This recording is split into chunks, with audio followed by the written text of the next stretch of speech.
কলকাতা শহরের সঙ্গে সিনেমার যোগাযোগ কিন্তু অনেক দিনের। একসময় হলিউডের সিনেমা দেখার হাত ধরে কলকাতা শহর পায় প্রথম সিনেমা দেখার স্বাদ। আর সেই সূত্রেই মেট্রো, এলিট, গ্লোব, লাইট হাউসের মতন সিনেমা হলগুলি একসময় হয়ে উঠেছিল কলকাতার বিনোদনের অন্যতম প্রধান কেন্দ্র। পরে সময়ের নিয়মে এইসব সিঙ্গল স্ক্রিনের বদলে জায়গা করে নেয় আধুনিক মাল্টিপ্লেক্স, আর তার হাত ধরেই ক্রমশ অস্তিত্ব হারায় এইসব হলগুলি।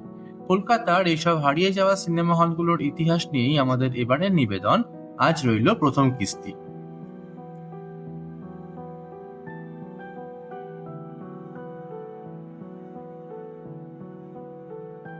নিউ মার্কেটে নিজামের বিখ্যাত দোকানটির খুব কাছেই কলকাতা পুরসভার লাল বাড়িটার গা ঘেঁষেই রয়েছে বেশ অনেকটা খোলা জায়গা।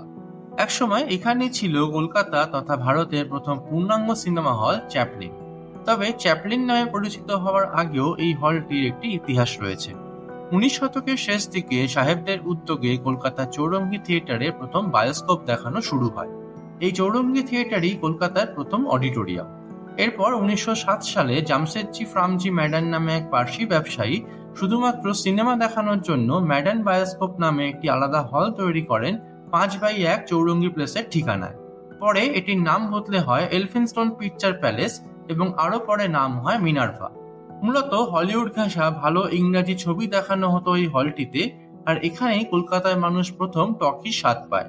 এছাড়াও এই হলের সঙ্গে জড়িয়ে রয়েছে আমাদের প্রিয় মহানায়ক উত্তম কুমারের স্মৃতি, কারণ শোনা যায় তার বাবা সাতকড়ি চট্টোপাধ্যায় এখানে প্রজেক্টর চালানোর কাজ করতেন।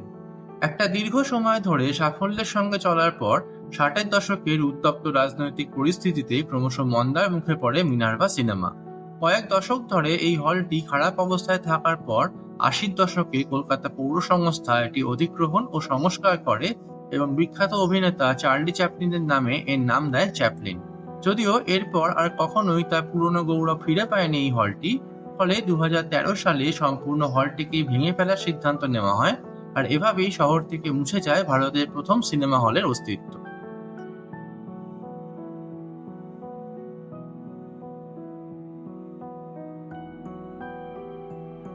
চ্যাপলিনের পরে আমাদের গন্তব্য এর খুব কাছেরই একটা ঠিকানা, 2 নম্বর হুমায়ুন প্লেস। এখন এখানে যে বড় বাড়িটিতে সিটি মার্টের দোকান রয়েছে, একসময় সেটি ছিল কলকাতার অন্যতম বড় ও বিলাসবহুল সিনেমা হল লাইট হাউস। 1934 সালে হলিউডের সিনেমার প্রধান 3 সংস্থা Warner brothers, 20th century Fox এবং প্যারামাউন্ট পিকচার্সে বিখ্যাত সব সিনেমা দেখানোর জন্যই মূলত খোলা হয় এই সিনেমা হলটিকে। ডাচ আর্কিটেক্ট উইলিয়াম ডুডকের নকশায় গড়ে ওঠা এই বিরাট হলটিতে প্রথমে দর্শক আসন ছিল প্রায় 1400, পরে তা কমিয়ে 600 করা হয়। কিন্তু তা সত্ত্বেও এই লাইট হাউসটি ছিল সেই সময় কলকাতার ইউরোপীয় এবং অ্যাংলো ইন্ডিয়ান মানুষদের কাছে সব থেকে প্রিয় হল। এবং কতকটা সেই কারণেই 1947 সালের স্বাধীনতার পর থেকে কলকাতায় বিদেশিদের সংখ্যা কমে আসার সঙ্গে সঙ্গেই ক্রমশ মানুষের ভিড় কমতে থাকে লাইট হাউসে। এরপর 60-এর দশকের আর্থসামাজিক বিপর্যয়, হিন্দি ছবির জনপ্রিয়তা এবং শেষে হলিউডের সংস্থাগুলির অনীহায় ক্রমশ অনিশ্চিত হয়ে পড়ে লাইট হাউসের ভবিষ্যৎ। শেষে 2002 সালে হলটিকে বন্ধ করে নিচের তলাটি ভাড়া দিয়ে দেওয়া হয় সিটি মার্ট বিপণীকে, এবং তার 2 বছরের মধ্যেই আইনত গোটা বাড়িটির দখল নেয় এই দোকানটি। তবে মজার কথা হলো, এই হলটি সব চিহ্নই বাড়ি থেকে মুছে গেলেও রয়ে গেছে বাড়ির সামনে থাকা লোহার টাওয়ারটি, যেখানে একসময় চোখে পড়তো দ্য ক্রেমলিন লেটার বা গানস অফ নাভারনের মতন সিনেমার পোস্টারগুলি। জানাতে ভুলবেন না কেমন লাগলো কলকাতা সিনেমা হলের ইতিহাসকে নিয়ে আমাদের এই ছোট্ট উপস্থাপনা। এর পরবর্তী পর্বগুলি এবং পুরনো কলকাতার এরকমই আরো অনেক অজানা গল্প শুনতে অবশ্যই সাবস্ক্রাইব করুন কলকাতার গল্প কথা চ্যানেলকে।